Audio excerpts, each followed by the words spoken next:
मसी म टक्राउँदै परमेश्वरले मलाई दिन लाग्नु भएको वचन म छोटो रूपमा यसरी राख्न चाहन्छु। रोमीको किताबबाट मैले 8 अध्यायको 30 पद पढ्नुपर्ने हुन्छ यहाँनिर। अनि 8 अध्यायको 30 पदमा यसरी लेखेको छ, तर जसलाई उहाँले अघिबाटै नियुक्त गर्नुभयो तिनीहरूलाई उहाँले बोलाउनु पनि भयो, र जसलाई उहाँले बोलाउनु भयो तिनीहरूलाई उहाँले धर्मी पनि ठहराउनु भयो, र जसलाई धर्मी ठहराउनु भयो तिनीहरूलाई उहाँले महिमित पनि तुल्याउनु भयो। त आजको टेक्स्ट, आजको पाठ मेरो रोमी 8 अध्यायको 30 पद भएको हुँदाखेरि परमेश्वरले आज दिन चाहनुभएको सन्देशको विषय चाहिँ हो, कसलाई परमेश्वरले तयार पार्नु हुँदैछ, कसलाई परमेश्वरले तयार पार्नु हुँदैछ। त दुईवटा बुँदा मात्रै म राख्न चाहन्छु। यो प्रश्नको उत्तर भनौँ, कसलाई परमेश्वरले तयार पार्नु हुँदैछ। नम्बर 1 सहमत हुनेहरूलाई, नम्बर 2 जेठा दाजुलाई पछ्याउनेहरूलाई। फेरि एकपल्ट म दोहोऱ्याउँदैछु, नम्बर 1 सहमत हुनेहरूलाई, नम्बर 2 जेठा दाजुलाई पछ्याउनेहरूलाई। यो दुईवटा बुँदाहरूलाई परमेश्वरले ममा भइकन त्यसको व्याख्या परमेश्वरको आत्मा आफैले गर्नुहुन्छ। म उहाँमाथि भरोसा गर्छु। त आजको यो समयमा, यो स्थितिमा, यो परिस्थितिमा, यो लकडाउनको स्थितिमा परमेश्वरले हामीलाई एकदमै अत्यन्तै ठुलो कोसेली, ठुलो उपहार दिएर आउनुभएको हो भन्ने म व्यक्तिगत रूपमा ठान्छु, मेरो पारिवारिक रूपमा ठान्छु, स्थानीय मण्डलीको रूपमा ठान्छु, अनि सारा विश्वभरि भएको उहाँको ख्रिस्टको देहलाई परमेश्वरले तयार पार्दै हुनुहुन्छ। परमेश्वरलाई हामी साँच्चै नै धन्यवाद भन्छौँ। अनि म आशा गर्छु हामी परमेश्वरलाई हृदयको तहबाट, हृदयको गहिराईबाट ताली बजाउँदै परमेश्वरलाई हामी धन्यवाद भन्दछौँ, किनभने हाम्रो परमेश्वर धन्यवाद पाउन योग्यको परमेश्वर हुनुहुन्छ। अब पहिलो बुँदा चाहिँ परमेश्वरले हामीलाई तयार पार्दै गर्नु हुँदाखेरि कसलाई चाहिँ तयार पार्दै हुनुहुन्छ भन्दा सहमत हुनेहरूलाई। त अब परमेश्वरको योजनामा सहमत हुनेहरूलाई परमेश्वरले तयार पार्नु हुँदैछ। अब यो सहमतिको अर्थ के हो त भन्दा सहमतिको अर्थ चाहिँ परमेश्वरमाथि विश्वास राख्नु हो। सहमतिको अर्थ चाहिँ परमेश्वरले तयार पार्नु भएको तरिकामाथि विश्वास गर्नु हो। परमेश्वरको योजनाभित्र 4वटा सिँढीहरू रहेछन्। जहिले पनि हामी उकालो चढ्नु पर्दा हामीलाई सिँढीको आवश्यकता पर्छ। अनि परमेश्वरको घर पनि उकालो भएको कारणले परमेश्वरले हामीलाई माथि परमेश्वरको घरमा पुर्याउनको लागि 4वटा सिँढी दिनुभयो, जो अघि मैले रोमी 8 अध्यायको 30 पदमा पढे। त्यहाँ यसरी पढे, जसलाई परमेश्वरले नियुक्त गर्नुभयो उसैलाई परमेश्वरले बोलाउनु भयो, जसलाई परमेश्वरले बोलाउनु भयो उसैलाई परमेश्वरले धर्मी ठहराउनु भयो, जसलाई परमेश्वरले धर्मी ठहराउनु भयो उसैलाई परमेश्वरले महिमित पनि तुल्याउनु भयो।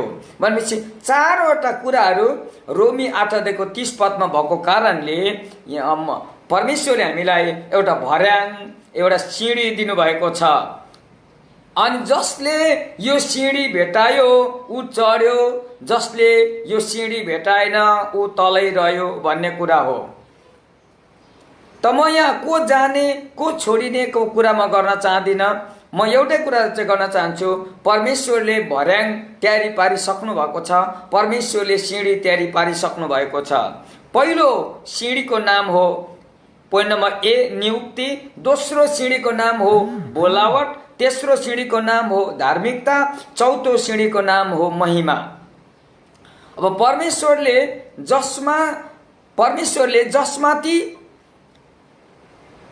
अनुग्रहद्वारा विश्वासको कोसेली दिनुभएको छ त्यस व्यक्तिले भन्न पर्ने वाक्यहरू चाहिँ यस्तो छ। पोइन्ट नम्बर ए विश्वास गर्ने मान्छे, परमेश्वरको कोसेली पाइसकेको र सिडी पाइसकेको व्यक्तिले चाहिँ यसो मात्रै भन्नु पर्यो, विश्वासद्वारा परमेश्वर तपाईलाई धन्यवाद, तपाईको राज्यमा जानको लागि म नियुक्त भइसकेको छु, म नियुक्त भइसकेको छु। अब यो नियुक्ति चाहिँ कहिले गर्नुभयो त परमेश्वरले? हिजो, आज, अस्तिको महिना होइन, जगतको सृष्टि हुनुभन्दा अगाडि नै परमेश्वरलाई राम्ररी थाहा थियो कि कसले चाहिँ मैले तयार पारेर पृथ्वीमा पठाएको प्रधान पुजारीको बलिदानमाथि चाहिँ कसले विश्वास गर्छ, कसले स्वीकार गर्छ भन्ने कुरा परमेश्वरलाई थाहा भएको हुनाले परमेश्वरले त्यो व्यक्तिलाई जगतको सृष्टि हुनुभन्दा अगाडि नै, अर्थात् यो पृथ्वी बनिनुभन्दा अगाडि नै, विश्व ब्रह्माण्ड बनाउनुभन्दा अगाडि नै परमेश्वरको योजनाभित्र नियुक्ति पाइसकेको मान्छे तपाईँ र म परिसकेका थियौँ। परमेश्वरलाई एकदमै हामीले धन्यवाद भन्नुपर्ने कुरा चाहिँ परमेश्वरले अघिबाट नियुक्ति दिइसक्नु भएको छ। त्यसैले परमेश्वरबाट नियुक्ति पाइसकेका मानिसहरू हामी डराउनु पर्दैन, हामी हताश हुनु पर्दैन, हामी आतस खानु पर्दैन, किन परमेश्वरले नै हामीलाई नियुक्त गरिसक्नु भएको छ। किनभने हामीले परमेश्वरलाई खोजेको होइनौँ, परमेश्वरले आफ्नो अनुग्रह र मायामा हामीलाई खोज्नु भयो। हामी त खोज्नै नसक्ने मानिसहरू हौँ नि त, आत्मामा त हामी किनिक्कै तन्केका मानिसहरू हौँ, हामी त मरेका मानिसले परमेश्वरलाई खोज्ने त कुरै आएन। तर परमेश्वरले नै खोज्नु पर्थ्यो, परमेश्वरले खोजेर हामीलाई निकाल्नु भयो र उहाँले नियुक्त गर्नुभयो। रोमी 8 को 30 पदले भन्न चाहेको कुरा त्यही हो, परमेश्वर अघिबाटै नियुक्त भएकाहरू नै परमेश्वरले दिनुभएको 4वटा सिँढीमा टेकेर परमेश्वरको घरमा जान्छन्। पोइन्ट नम्बर बी, नियुक्ति पाइसकेको मान्छेले एउटा अर्को वाक्य बोल्छ, मैले बोलावट पाइसकेको छु, मैले बोलावट पाइसकेको छु। अब नियुक्त भइसकेको व्यक्तिलाई परमेश्वरले नै बोलाउनुहुन्छ। परमेश्वरले अर्थ नबर्थमा कसैलाई पनि बोलाउनुहुन्न। परमेश्वर हामी जस्तो मान्छे होइन, बोलाइसकेपछि मैले त भुल पो गरेछु, सरी भन्नुहुन्न। परमेश्वरले बोलाउनु हुँदाखेरि उद्देश्यको साथमा बोलाउनुहुन्छ। अनि तपाईलाई परमेश्वरले बोलाउनु भयो, मलाई परमेश्वरले बोलाउनु भयो। ख्रिस्टको देहभित्र गाभिएका जति पनि सन्तगण छन्, परमेश्वरले बोलाउनु भएका मानिसहरू नै त्यहाँ छन्। अनि हामी परमेश्वरद्वारा बोलाइएका मानिसहरू हौँ। र हामीले भन्नुपर्ने कुरा चाहिँ के हो भने, प्रभु तपाईँले मलाई बोलाउनु भयो, म तपाईँलाई धन्यवाद, म बोलावट पाइसकेको मानिस हुँ। त परमेश्वरले बोलाउनु भयो, त बोलाउनुको पछाडिपट्टि चाहिँ केही उद्देश्य हुन्छ। बोलाउनुको पछाडिपट्टि चाहिँ केही उद्देश्य हुन्छ। परमेश्वरले बोलाउनु हुँदाखेरि हामीलाई इशारा बोलाउनु भएन, परमेश्वरले इशारा गरेर मात्रै बोलाउनु भएन। किनभने हामी त निष्पट्ट औँसीको रात के कालो हुन्छ, त्योभन्दा पनि बेसी कालो त संसार छ, त्योभन्दा पनि बेसी कालो अन्धकार त संसार छ। त्यहाँभित्र हामी न उकालो बढ्नु, न ओह्रालो घट्नु, न देब्रे जानु, न दाहिने जानु को स्थितिमा दो बाटोमा, चौबाटोमा, थुप्रै बाटोहरूमा अलमल परिराखेको बेलामा, अर्थात् अर्को भाषामा छामछाम छुमछुम गर्दै हिँडिराखेको बेलामा परमेश्वरले ठुलो अनुग्रहमय हातले च्याप्पै समातेर तपाईँको नावै काटेर, यर्मियालाई जस्तो भन्यो, यर्मिया तँलाई मैले आमाको गर्भमा हुँदादेखि नै तँलाई मैले नावै काटेर बोलाएको छु। परमेश्वरले हामीलाई, तपाईलाई, मलाई नावै काटेर बोलाउनु भयो। हालेलुया, हालेलुया। नावै काटेर। अनि परमेश्वरले तपाईँको नाउँ जान्नुहुन्छ, परमेश्वरले मेरो नाउँ जान्नुहुन्थ्यो अनि जान्नुहुन्छ, र नावै काटेर परमेश्वरले बोलाउनु भयो।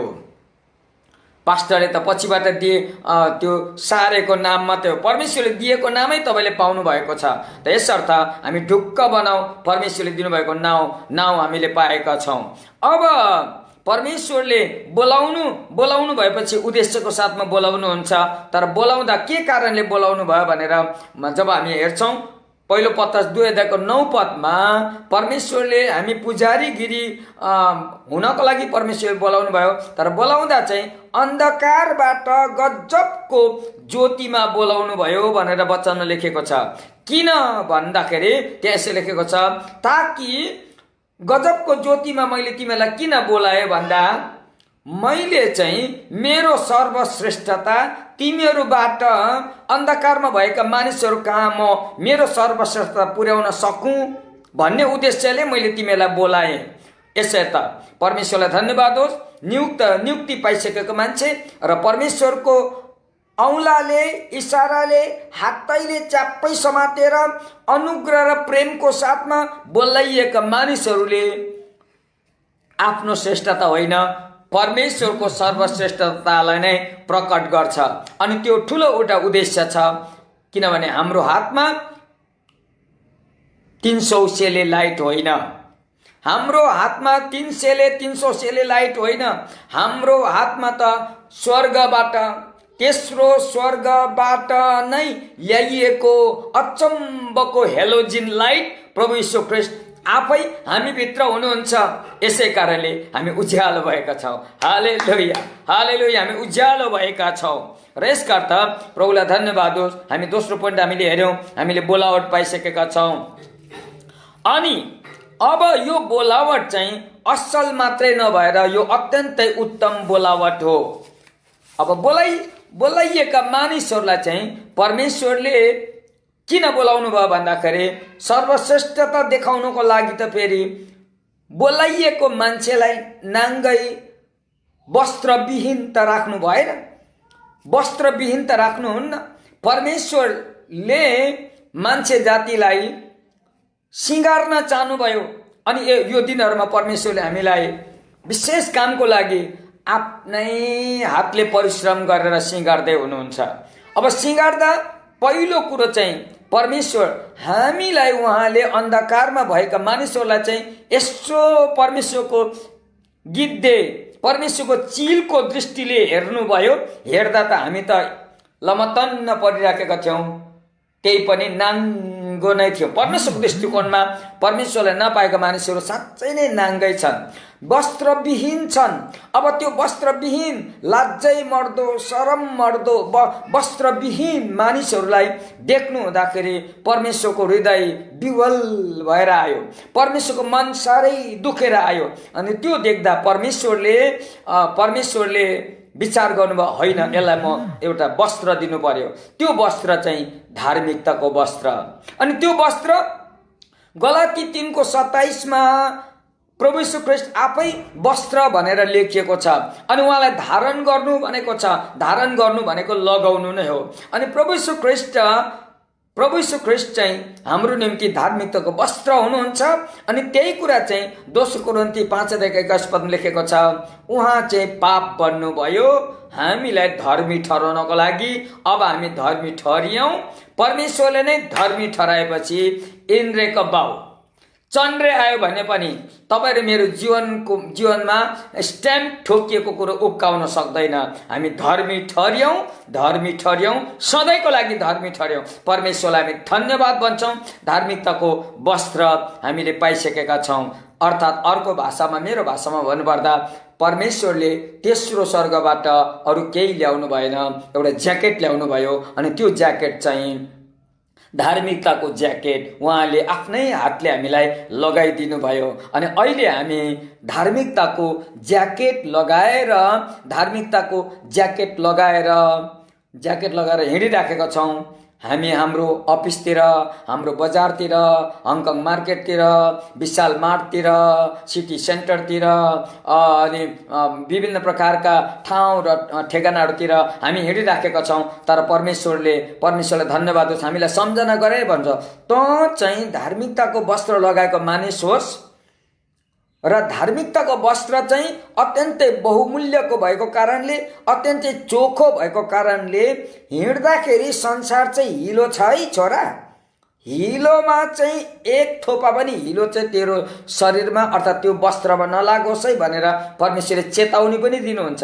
त त्यसले गर्दाखेरि यो संसार हिलोको संसारमा धार्मिकताको ज्याकेट लगाएर हिँड्नु सजिलो कुरा चाहिँ होइन, तर असम्भव कुरा पनि होइन। परमेश्वरले हामीलाई अनुग्रह गरिराख्नु भएको छ। त त्यसैले धार्मिकताको ज्याकेट लाउने मान्छे चाहिँ पखालिएको हुनैपर्छ। त त्यसले गर्दा प्रभु यीशु ख्रीष्टले एक बोल पानी लिएर आएर 12 चेलाहरूको खुट्टा धोइदिनुको पछाडिपट्टि संगतिको गहिरो रहस्य छ। धार्मिकताको ज्याकेट लाउने मान्छे संगतिविहीन हुँदैन, धार्मिकताको ज्याकेट लाउने मान्छे वचनविहीन हुँदैन, किनभने वचनको पानी झरनामा झरना बगेको जस्तै हो। परमेश्वरको वचन आउँदाखेरि, परमेश्वरको वचन आउँदा मोबाइल खेलिरहनेहरू चाहिँ कात्ती मैला भएर घर फर्किन्छ। तर परमेश्वरको वचन आउँदाखेरि ध्यानपूर्वक मेरो पनि खुट्टा प्रभु धोइदिनुहोस् न, म कमजोर छु, पापी छु र मेरो खुट्टा धोइनको निम्ति म तपाईँको सङ्गतिमा आएको भनेर त्यो उद्देश्यले सङ्गतिमा रहने त्यो उद्देश्यले वचन सुन्ने मानिसहरूलाई परमेश्वरले धुनुहुन्छ। अब धार्मिकताको ज्याकेट पवित्र राख्ने मानिसहरूलाई परमेश्वरले भन्नुहुन्छ, अब यो यस्तो समय हो, अब म तिमीलाई धार्मिकताको ज्याकेट लगाएर उभिरहेको म देख्न माग्दिनँ, तिमीलाई म महिमाको बाटोमा लाँदैछु। पर हेर त, धार्मिकताको वस्त्र लाउनेहरूलाई परमेश्वरले भन्नुहुन्छ, ऊ पर हेर त, देख्यौ? अनि हामीले भन्नु पर्यो, प्रभु म देख्दैछु। देखेन भने मैले देखिनँ प्रभु, मेरो आँखा खोलिदिनुहोस् त। बाहिरको आँखा होइन, भित्रको आँखा। इफिसी 1:17 र 18 को आधारमा मेरो भित्रको आँखा खोलिदिनुहोस् त। परमेश्वरलाई जब हामी भन्छौँ, परमेश्वर भन्छ, ऊ पर हेर त, दाहिनेतिर नहेर देख्दैनौ, देब्रेतिर नहेर देख्दैनौ, पर हेर, पर त्यहाँ गेट छ। अनि त्यो गेटमा लेखिएको छ महिमाको गेट। त्यो महिमाको गेट, अनि त्यो महिमाको गेटमा लाने काम चाहिँ परमेश्वरको हो। त्यो महिमाको गेटमा लाने काम चाहिँ परमेश्वरको हो, तर त्यो गेट हेर्ने काम चाहिँ हाम्रो हो। अर्थात् नियुक्त भइसकेको, बोलावट पाइसकेको धार्मिकताको ज्याकेट र बाहुलासितै लगाएको त्यो ज्याकेट लाउने मान्छेले चाहिँ त्यो पर महिमाको गेट हेरिराखेकै हुन्छ। परमेश्वरलाई धन्यवाद होस्। अब प्रश्न चाहिँ आउँछ, आज वचन सुन्दै गर्नु हुने प्रियहरूले के साँच्चै महिमाको गेट हेर्दै हुनुहुन्छ? कि तपाईँको ध्यान दाहिनेतिर जाँदैछ, कि तपाईँको ध्यान देब्रेतिर जाँदैछ, कि तपाईँको ध्यान कति कमाउने कुरातिर जाँदैछ, कि तपाईँको ध्यान कि त कति जग्गा जमिन किन्ने कुरामा जाँदैन, कतिको अरूलाई अत्याचार गरेर, कतिलाई कुटपिट गरेर, कतिलाई निचोरेर होइन। परमेश्वरले तपाईँ र मलाई यस पृथ्वीमा एउटा उद्देश्यको साथमा पठाउनु भएको छ। अब हामी महिमाको गेटतिर, जसले महिमाको गेट हेर्छ उसको विचारबाट महिमा, बोलीबाट महिमा, उसले गरेको सानो सानो कामबाट महिमा, हिँडेकोबाट महिमा, बोलेकोबाट महिमा, कसैलाई केही सहयोग गरेकोबाट महिमा, वचन बोलेकोबाट महिमा, प्रार्थना गरेकोबाट महिमा हुन्छ। अनि त्यो महिमाको गेटमा परमेश्वरले हामीलाई लाँदै हुनुहुन्छ। यसो त महिमाको गेटमा जानको लागि एउटा कुरा बुझिराख्नु पर्ने हुन्छ। महिमाको गेटमा जानको लागि, अर्थात् महिमाको गेटमा पुग्न लागेको मान्छे चाहिँ लगभग तयार भइसकेको मान्छे हो।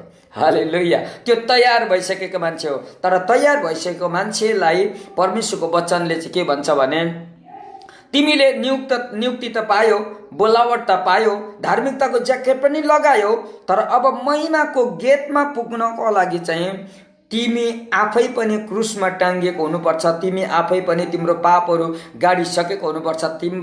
तिमी आफै पनि चिहानलाई रित्तो बनाएर येशू ख्रीष्ट जसरी बौरी उठ्नु भयो, तिमी पनि आत्मामा येशूसितै बौरी उठेको हो भने तिमी महिमाको गेट देखिहाल्छौ।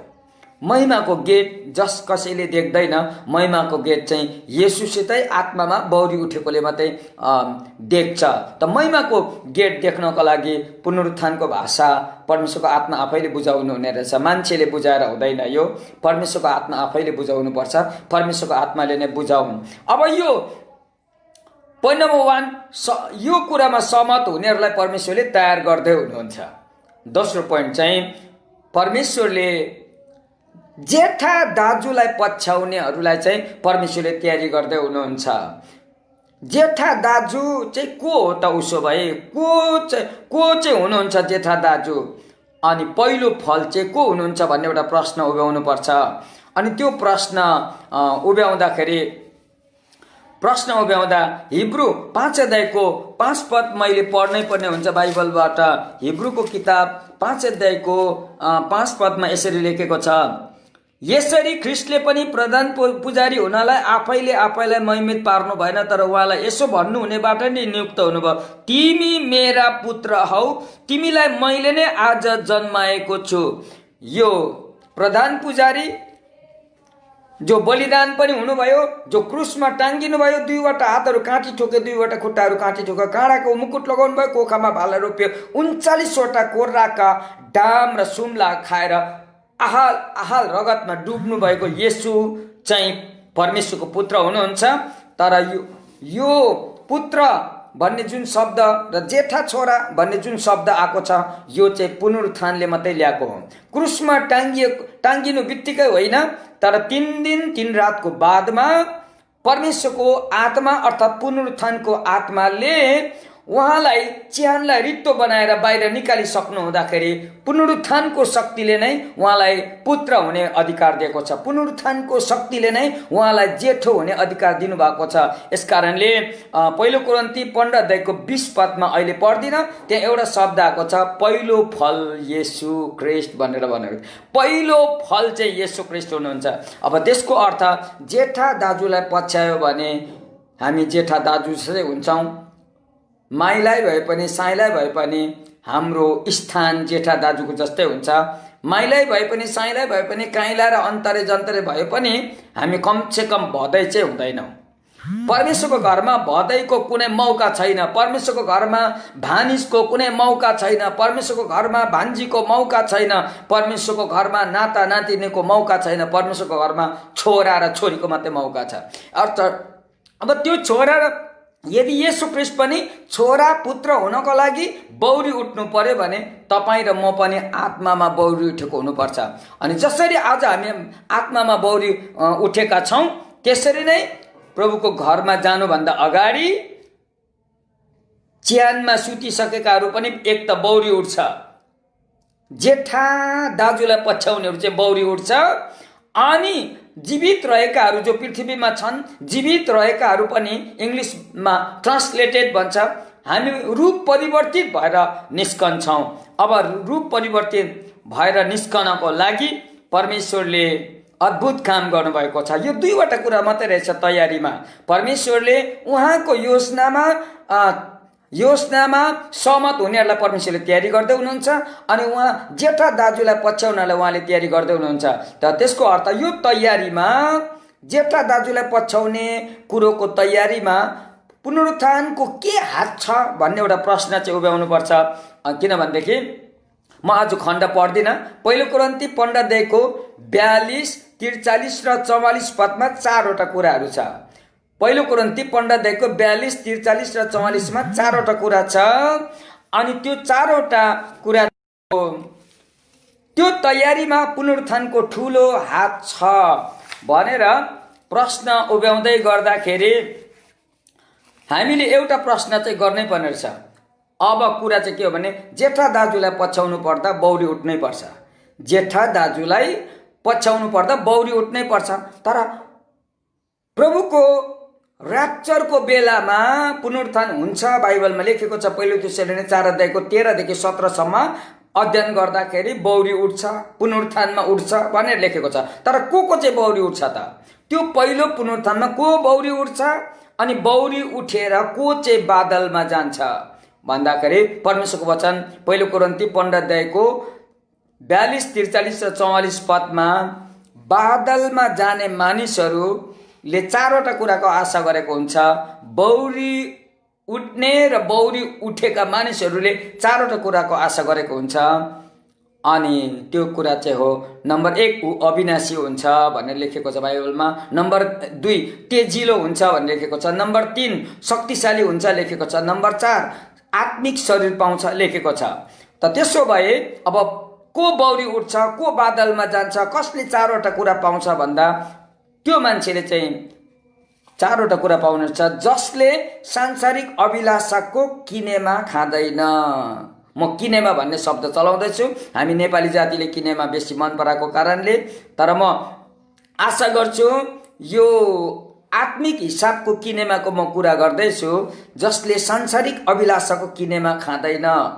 किनेमा यति साह्रो गनाउँछ, किनेमा यति साह्रो दुर्गन्धयुक्त हुन्छ, किनेमा नभएको घर सुगन्धित हुन्छ, तर किनेमा घरभित्र हाल्नु बित्तिकै त्यो घरै दुर्गन्धले भरिन्छ, नाक छोपेर पस्नुपर्ने स्थिति हुन्छ। त त्यसर्थ अहिलेको संसारको स्थिति पनि किनेमाले भरिएकै संसार छ। र किनेमाले भरिएको संसार, नम्बर 1 किनेमा चाहिँ कुहेको हुन्छ, किनेमा कुहेको हुन्छ, किनेमा सडेको हुन्छ, किनेमाले दुर्गन्ध मात्रै ल्याउँछ, किनेमाले सुगन्ध ठ्याक्कै ल्याउँदैन। त त्यसो भए संसारले सुगन्ध ल्याउनु सक्दैन रहेछ। संसारमा अभिलाषा छ, अभिलाषाको किनेमा चाहिँ के रहेछ त भन्दा कुहेको किनेमा जस्तो छ अभिलाषा। अभिलाषामा त्यो किनेमा जस्तो अभिलाषामा चाहिँ भ्रष्टाचार भन्ने कुरा छ। अहिले सारा संसारमा भ्रष्टाचारको कुरा व्याख्या गरिरहनु पर्दैन।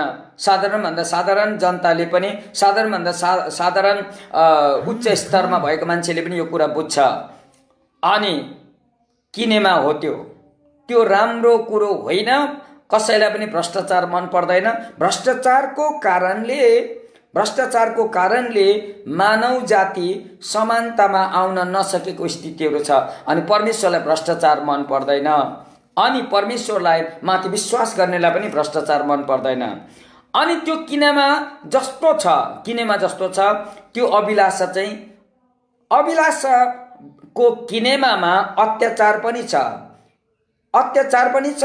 ठुलाले सानोलाई अत्याचार गर्नु, पढेकोले अनपढलाई अत्याचार गर्नु, अनि अलिक धनीले गरिबलाई अत्याचार गर्नु, हेप्नु सक्नेलाई अत्याचार गर्नु, यो अत्याचार परमेश्वरलाई मन पर्दैन। यो किनेमा जस्तै छ।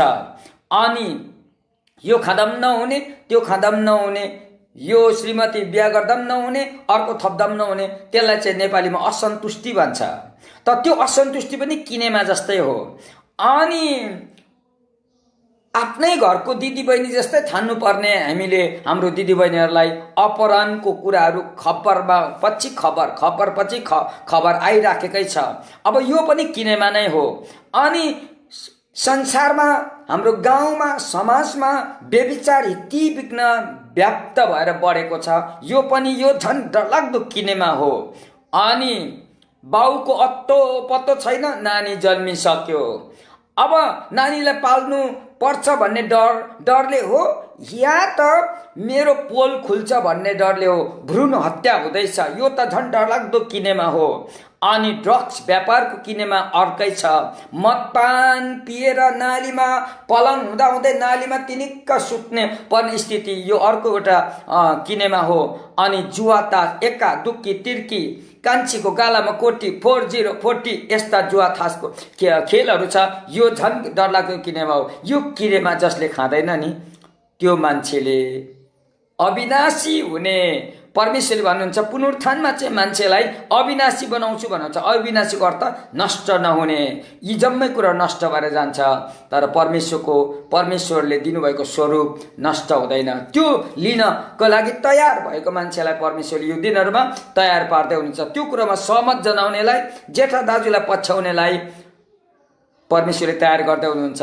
अनि दोस्रो पोइन्टमा परमेश्वरले लान चाहनु भएको चाहिँ हो, जसले पोइन्ट नम्बर खमा चाहिँ जसले मधुरो ऐना हेर्दैन, अन्धारो बाटो हिँड्दैन। जसले मधुरो ऐना हेर्दैन, अन्धारो बाटोमा हिँड्दैन। भजन सङ्ग्रह 34को 5 पदमा यसो लेखेको छ। भजन सङ्ग्रह 34को, जसले परमेश्वरको मुहार हेरे उनीहरू उज्जवल भए लेखेको छ।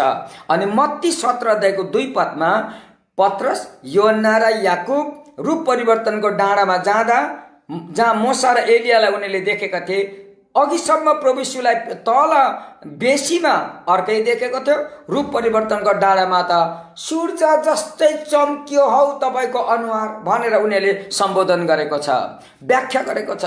प्रभुलाई धन्यवाद होस्। पुनरुत्थानमा पनि प्रभु यीशु ख्रीष्ट जसरी सूर्य जस्तै चम्किनु भयो, हामी पनि जेठा दाजुहरूलाई पछ्याउने अर्थात् पुनरुत्थानमा विश्वास गरेहरू त्यो दिन तेजपूर्ण भएर चम्किन्छौँ। हालेलुया। र यसर्थ त्यो कुराको आशामा हामी अभिलाषाको कुराहरू त्यागौँ, अन्ध्यारो बाटोलाई छोडेर उज्यालो बाटोमा आउँ। अनि पोइन्ट नम्बर 3 गमा चाहिँ जसले ताजा अभिषिक्त वचनको खुराक इन्कार गर्दैन त्यो मान्छेले यो कोसेली पाउँछ, त्यो मान्छे बादलमा जान्छ, त्यो मान्छे बौरी उड्छ। प्रभुको आगमनमा त्यो मान्छे बौरी उड्छ। अब त्यो कस्तो मान्छे भन्दा त्यो मान्छे परमेश्वरको वचन पनि दुई किसिमको हुन्छ। एउटा चाहिँ उहिलेको पुरानो बासी भुँडी दुखाउने रोटी पनि हुन्छ, तर अहिले भर्खर ताईमा छ्यापछ्याप बनाएर भुक्क फुलेको ताजा रोटी पनि हुन सक्छ। त ताजा वचन चाहिँ अभिषिक्त वचन हो। पवित्र आत्माको अभिषेकले भरिएको वचन चाहिँ त्यो यस्तो खुराक हो जसले चाहिँ हाम्रो मसल बढाउँछ, भित्रको मासी बढ्छ, भित्र रगत पैदा गर्छ। जसरी शरीरमा ताकत दिन्छ त्यसरी नै परमेश्वरको आत्माले हाम्रो भित्रको आत्मालाई दह्रो बलियो बनाउँछ। अब कस्तो ताजा वचन खाने मान्छे, अभिषिक्त वचन खाने मान्छे कस्तो हुन्छ भन्दा सिमसोन जस्तै हुन्छ भनेर परमेश्वरको वचनबाट हामीले हेर्नुपर्ने हुन्छ। न्यायकर्ता 14 अध्यायको 5 र 6 पदमा सिमसोनलाई पनि चुनौती आयो, तर चुनौतीलाई उसले जित्यो। किनभने 6 पदमा छ झट्टै अचानक पवित्र आत्मा परमेश्वर सिमसोनमाथि आउनुभयो अनि सिंहलाई च्यात्यो लेखेको छ। सिंहलाई च्यात्यो होइन, च्याराक पार्यो। ओ प्रभुलाई धन्यवाद होस्। ताजा खुराक खाने मान्छे चाहिँ सिमसोन जस्तै आत्मामा बलियो हुन्छ। अनि म आशा गर्छु आज हामी परमेश्वरको आत्माले हामीलाई बलियो बनाउँदै हुन्छ। अनि पोइन्ट नम्बर 4 जसले रहस्यमय शरीरलाई इन्कार गर्दैन त्यसले पनि यो कोसेली पाउँछ। त्यो मान्छे पनि बौरी उठ्छ, त्यो मान्छे पनि बादलमा जान्छ। त बादलमा जानको लागि, बौरी उठ्नको लागि तयार भएका मानिसहरूलाई नै परमेश्वरले सहमत जनाउनु हुँदैछ। अनि सहमत भएकाहरूलाई नै परमेश्वरले तयार पार्दै हुनुहुन्छ।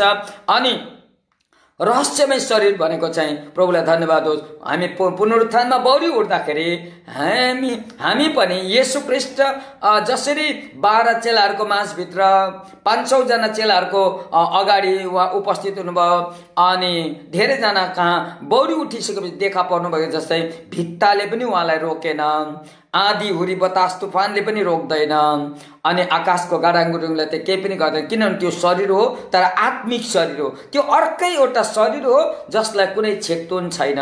तर खुसी लाग्दो कुरो चाहिँ प्रभु यीशु ख्रीष्टले बौरी उठिसकेपछि पनि हामीले जस्तै भुटेको माछा खानुभयो। प्रभुलाई धन्यवाद होस्, प्रभुलाई धन्यवाद होस्। त परमेश्वरको घरमा खाना पनि पाउने रहेछ।